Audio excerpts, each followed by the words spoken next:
Acompáñanos en la aventura de los errores pasados para que comprobemos juntos que la humanidad es historia.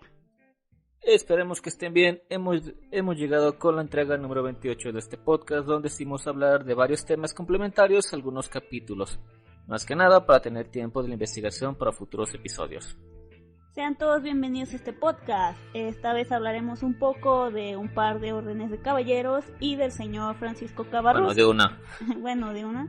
Esperemos que tengan un excelente día. Les agradecemos mucho por escucharnos de donde sea que nos den su tiempo. Yo soy Itzel Olvera. Y yo soy Israel Olvera. Recuerden que en este formato nosotros tenemos la información y hacemos todo más improvisado. Esperamos les guste. Recuerden seguirnos en nuestras redes sociales y compartirnos con sus amigos, ya que pues ya saben, eso nos ayuda mucho a difundir lo que hacemos. Y recuerden que estamos como epocas.epicas.podcast en Instagram y Facebook. Sin más por agregar, pues empezaríamos con el señor Francisco Cabarrús. Francisco Cabarrús, que fue el conde de Válgame Cabarrús en Bayona, Francia, de 1752. Bueno, nació en ese año y murió en Sevilla, España, en 1810. Fue un financiero español de origen francés, como ya mencioné, hijo de un comerciante. Y bueno, vino a instalarse a España en el 1771 y se naturalizó español 10 años más tarde. No tardó en establecer buenas relaciones con la corte, siendo amigo de distintas personas importantes de allí, ¿no? Y así es como ingresó a la Sociedad Económica Matritense de Amigos del País y ejerció como consejero y prestamista del rey Carlos III.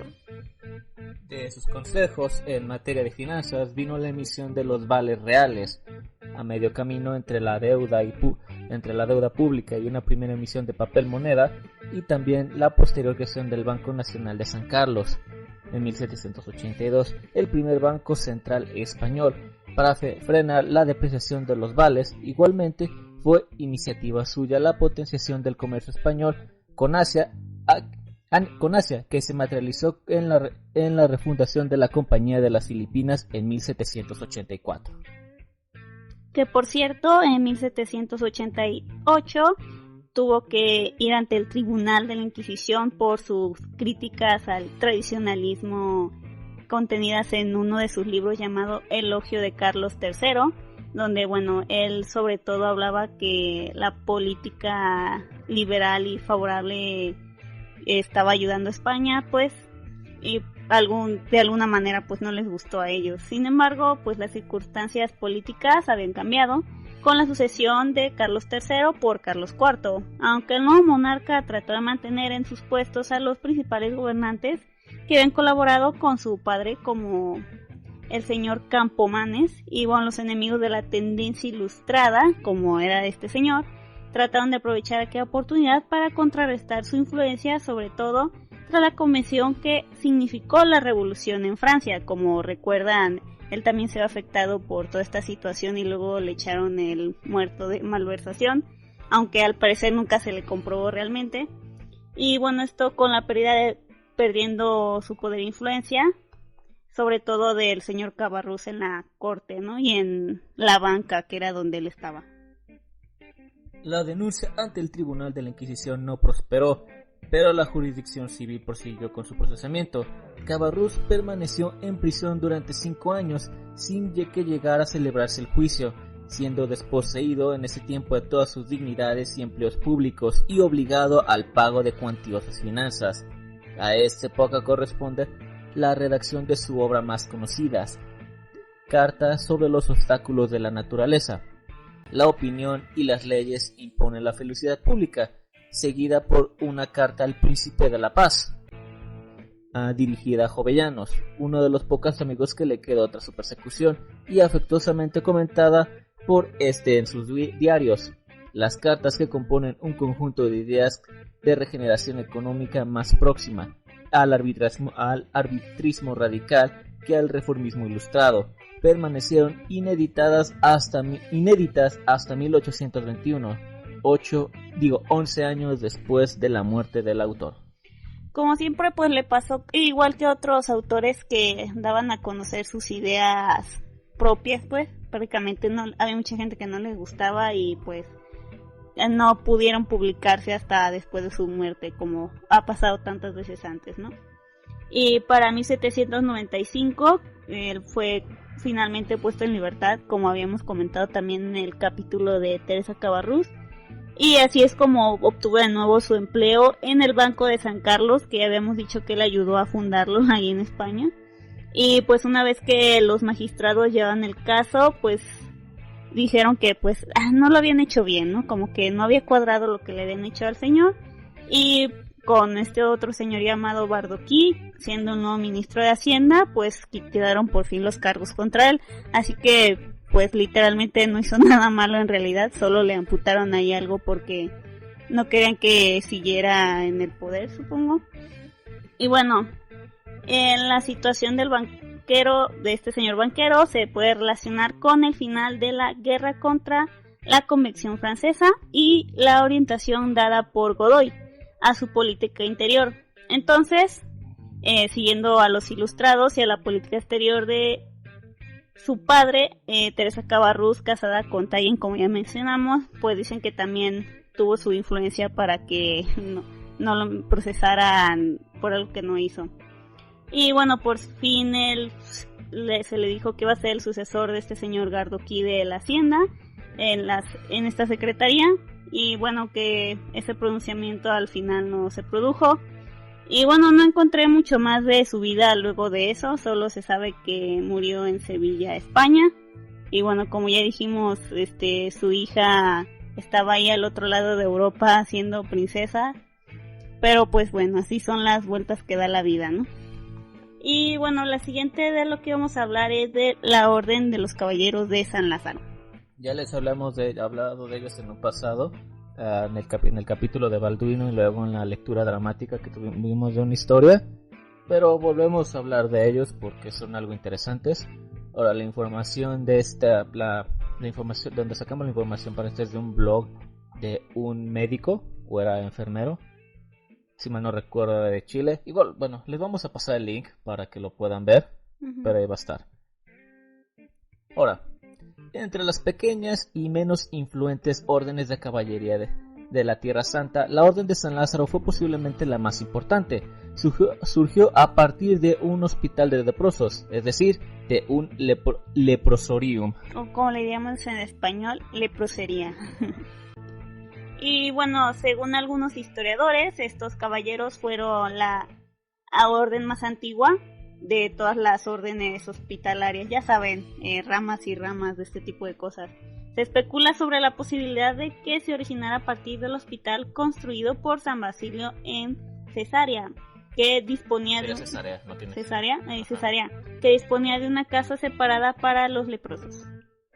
En la Edad Media, la lepra era una enfermedad ampliamente extendida, como mencionamos anteriormente, a la que podían sucumbir también personalidades eminentes, como muestra el ejemplo del rey Balduino IV, del que ya hablamos. Esta enfermedad no solo comportaba un largo padecimiento para el afectado, sino también su muerte social. Los leprosos se convertían en cadáveres vivientes, en muertos en espera, ya que por regla general eran aislados en casas especiales para infectados fuera de los límites de la ciudad. Como ya habíamos mencionado en el capítulo 3 de Balduino, donde entramos un poquito más a fondo, y en sí hablar de la lepra, pues ahora sí que es todo una historia completa de mucho tiempo. Y bueno, los establecimientos que acogían a estas personas pues están consagrados a San Lázaro, el hermano de Marta y María, que fue devuelto a la vida por Jesús en Betania, según la Biblia. Este tipo de leproserías están documentadas ya desde el siglo VI y VII. Y en el momento de máxima expansión de esta terrible plaga fue durante los siglos XIII al XIV, pues constituyeron una red amplia de hospitales que se extendió por toda Europa, aunque bueno, apenas se hacía conexión entre estos distintos establecimientos, ¿no? También en Jerusalén había un hospital de San Lázaro. Se encontraba en el exterior de la muralla de la ciudad, entre la Torre de David y la Torre de San Esteban, hoy la Torre de Damasco, y fue erigido en una época indeterminada después de la conquista de 1099 y antes del año 1128. No debe de confundirse con el leprosorium situado en las proximidades, fundado ya en torno en el año 800 y que se encontraba en manos griegas. los leprosos latinos formaron una hermandad dentro de la que elegían a un superior, la primera vez en 1153 que recibiera el nombre de maestre. La comunidad tenía capellanes propios que se ocupaban de los servicios litúrgicos y toda una serie de cargos como los que existían en otras órdenes hospitalarias y de caballería. Y bueno, al ser de una institución religiosa muy importante pues, del Reino de Jerusalén, este hospital de San Lázaro estaba integrado también en la jerarquía eclesiástica y pues alcanzó el rango de obispados sufragáneo del patriarca de Jerusalén. El hospital de leprosos obtuvo hasta 1142 a través de donaciones distintos terrenos, junto con les hicieron iglesias y derechos en los dominios de los territorios de los estados cruzados. Y bueno, está atestiguada esta existencia de bienes del hospital en Jerusalén, en Tiberías, Escalón, Cesarea y Aco. Estas transmisiones están recogidas en un cartulario confeccionado en 1240 y 1270, con 41 documentos que se han preservado, que son los que constituyen la fuente principal para la historia de esta orden. En estas donaciones pues se menciona con mucha frecuencia a los caballeros templarios que actuaron como testigos, lo que permite concluir que existían buenas relaciones entre los templarios y los de San Lázaro. Sin embargo, esto pues no significa que todos los templarios enfermos fueran a un hospital de leprosos, ¿no?, de esta orden. Según los estatutos de la orden de la segunda mitad del siglo XIII, el hermano enfermo tenía potestad para decidir por sí mismo si quería ir al hospital de San Lázaro o prefería permanecer en la orden del Temple, aunque separado del resto de sus hermanos. Y la gran época de esta orden como institución militar comenzó después de la pérdida de Jerusalén, irónicamente en 1187. La comunidad se instaló en Aco, donde la orden ya había fundado un establecimiento entre 1161 y 1165. Así fue como se literalmente establecieron fuera de las murallas, en Mos Mazar, una zona muy poco poblada y situada junto a la costa. Allí los llamados lazaristas, los miembros de esta orden, pusieron su cuartel general junto con una iglesia consagrada pues a San Lázaro, ¿no? Y pues en este periodo la comunidad empezó ya a reclutar distintas personas para que formaran parte, desde la nobleza y otras órdenes militares, lo que condujo a la aristocratización de la orden de San Lázaro. La militarización de la orden lazarista, es decir, la adición de tareas militares a las misiones caritativas, se produce por las estrechas relaciones entre los lazaristas y los templarios. Hacia principios del siglo XIII, los lazaristas sirvieron como tropa de combate bajo la dirección de un maestre leproso. Según se desprende de documentos papales,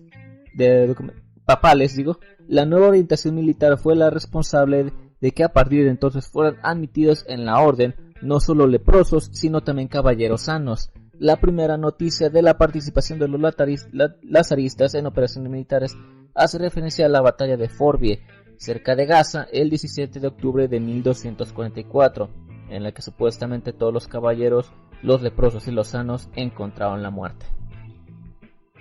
Y bueno, ahora sí que irónicamente es curioso que aún siendo tan estigmatizada la lepra, ¿no?, aún así hubiera caballeros sanos que quisieran entrar en la orden cuando aún había leprosos, pero supongo que era una de las pocas formas en que estas personas podían buscarse una vida mejor por lo que restara, porque la verdad no es que tuvieran mucho tiempo de vida una vez que los diagnosticaran, ¿no? Y bueno, los miembros de esta orden no solo eran guerreros que habían estado en las cruzadas, sino que también habían padecido esta enfermedad, al menos al principio sobre todo, y fue una orden puramente de enfermería cuando fue fundada, pero en el siglo XIII ya contaba con combatientes armados entre sus miembros, ¿no?, como comentamos en el de Balduino. Y en el año 1248, ya mucho después, un documento del Papa Inocencio IV, es donde aparecen como una de la orden número 4 de las órdenes religiosas de caballería de Tierra Santa, junto a los templarios, los sanjuanistas y los caballeros teutónicos. Los caballeros teutónicos nos darían para un episodio completo, tal vez luego hablemos de ellos. Sí, es que no todas las órdenes tuvieron tanta documentación o tanta participación, ¿no? Y por desgracia, pues también las arenas del tiempo se llevan muchos datos por distintas razones. Cuando se extendió la orden por toda Europa, los lazaristas ingleses, italianos y alemanes se consagraron solamente para el cuidado de los enfermos. La pérdida de Tierra Santa, la propagación de nuevas plagas como la peste y finalmente el retroceso de la lepra desde mediados del siglo XIV sometieron a una presión, 15 de hecho. Sometieron una presión cada vez mayor a los lazaristas. Durante demasiado tiempo, las casas se habían consagrado sobre todo a asegurar los abastecimientos en Palestina, descuidando sus tareas caritativas. El número de casas de lazaristas en Europa, al lado de los muchos cientos de leproserías que no se encontraron organizadas en sociedades, era ínfimo, y los hermanos de la orden no contribuían a controlar la lepra en el plano médico con la aportación de conocimientos especializados. Pues sí, ahora sí que literalmente dedicándose solo a plagas, pues quieras que no tenían esta especialización que no tenían otras órdenes de caballeros, ¿no? Y para el año de 1489 fue incorporada por el Papa Inocencio, pero este es el octavo, mediante la Bula Cum Solerti Medicatione a la Orden de San Juan de Jerusalén. Sin embargo, esta rama francesa continuó siendo autónoma y aparte, por lo que el Papa León X después anuló esta unificación ordenada por su predecesor, ¿no? Y por su parte, pues el rey de Francia, quien en ese momento era Enrique IV, unió la Orden de San Lázaro con la de Carmelo, en la vista de que esta última pues estaba cayendo, ¿no? Y era conveniente su unificación contra otra más poderosa. O sea, prácticamente hicieron lo que hoy en día con algunas empresas, ¿no? Para que no se pierda, se juntan. En este caso la más poderosa se llevaba parte de lo que queda de la otra. La Orden de San Lázaro no desatendía ni muchísimo menos sus obligaciones militares, ni su lucha contra el poder turco. En el siglo XVII, los lazaristas armaron a una flota para luchar contra los corsarios y piratas, eligiendo el puerto y ciudad de Saint-Malo como centro de sus operaciones marítimas. La orden llegó a reunir hasta 10 fragatas y luchó valerosamente defendiendo la seguridad de las costas francesas. Así que aparte de caballeros de infantería, pues al parecer también eran marinos. Eso sí yo no lo sabía, así que prácticamente lucharon contra los piratas de ese siglo. Lo que sigue es que en el siglo XVII el Papa Gregorio XIII dictó otra bula por la que mandaba incorporar la orden de San Lázaro a la de San Mauricio, porque pues no se cansaban de estarla incorporando y volviéndola a sacar de ahí, formándose así la llamada Orden de San Mauricio y San Lázaro. Vaya, nadie se lo esperaba, y que se convirtió en una de las más distinguidas de Italia.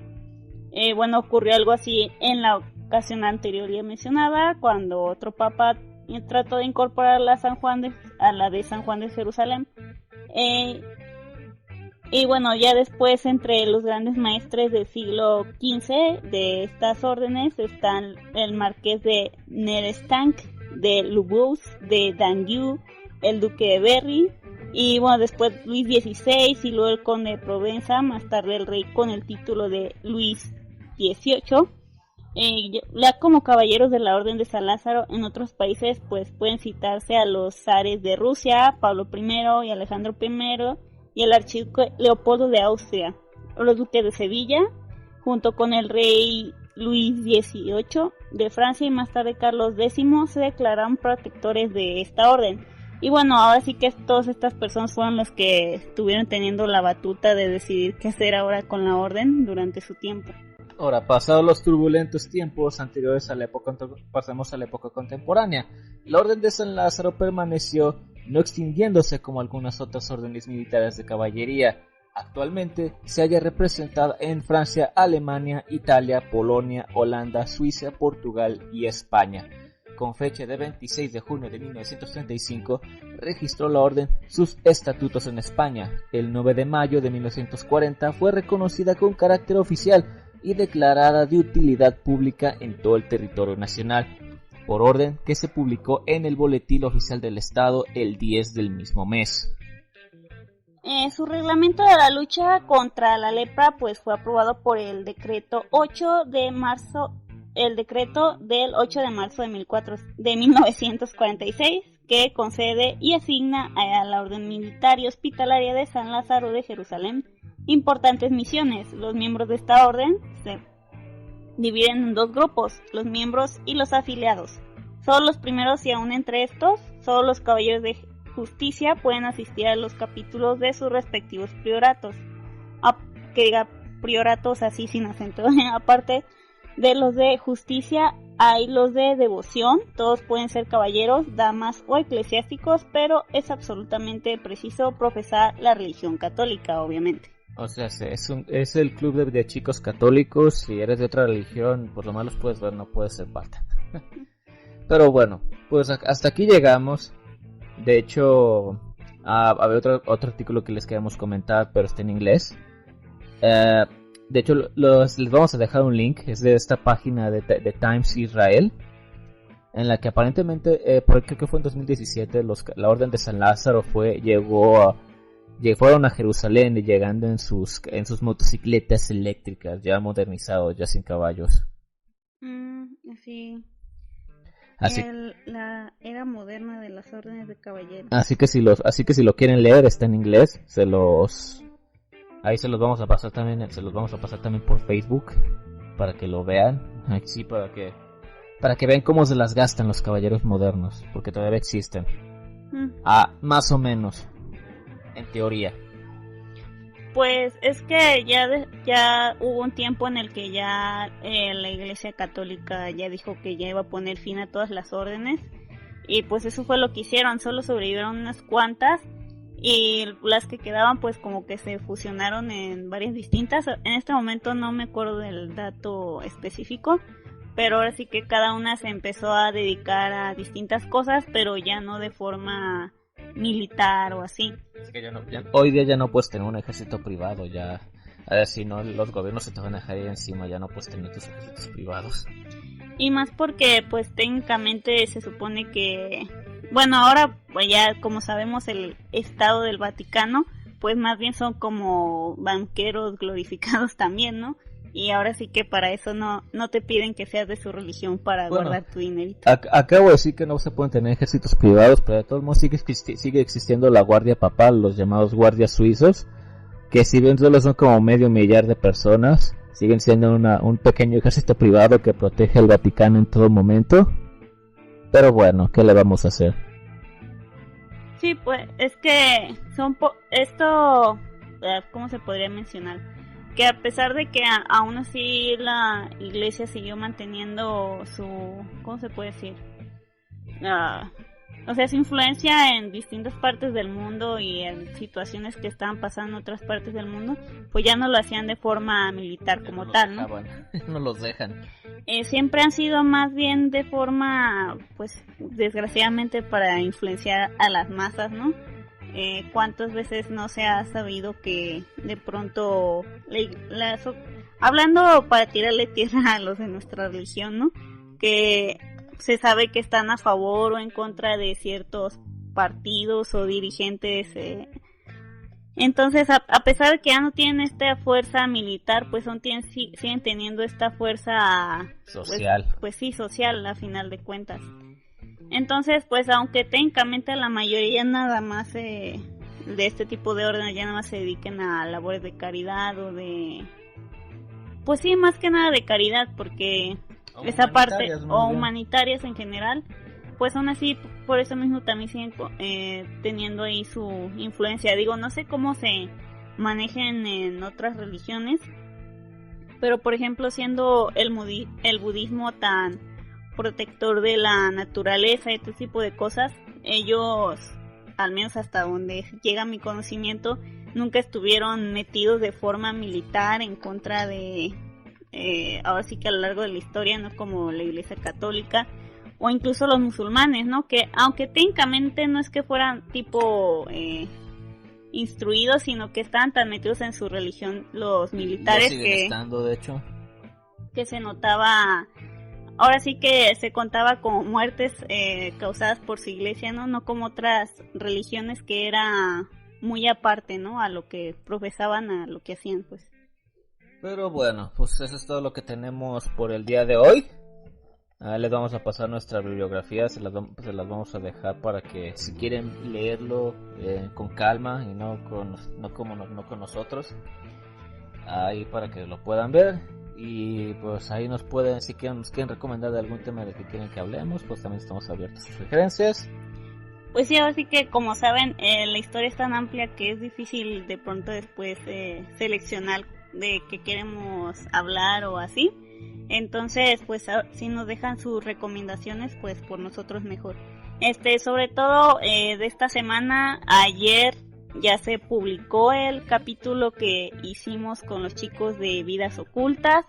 Pásense a escucharlo. Hablamos sobre varias tribus urbanas que hubo aquí en México durante algunas épocas. Entonces, pues pásense a escucharlo. Nos quedó muy interesante. Y pues nos estaremos escuchando la próxima semana. Sabemos que este capítulo quedó un poquito, ahora sí que apenas rozando con nuestra media, pero pues como ya les habíamos traído unos capítulos un poco más largos, pues se compensa, ¿no? Ahora sí que este solo era para complementar estos temitas que queríamos tomar. Entonces, pues nada, vamos a ver qué se nos ocurre traerles la próxima semana. Ahora sí toca mitología. Aún no nos decidimos si va a ser entre los japoneses o la mitología china, entonces pues ahí nos estaremos escuchando. Hasta la próxima. Hasta la próxima. Adiós.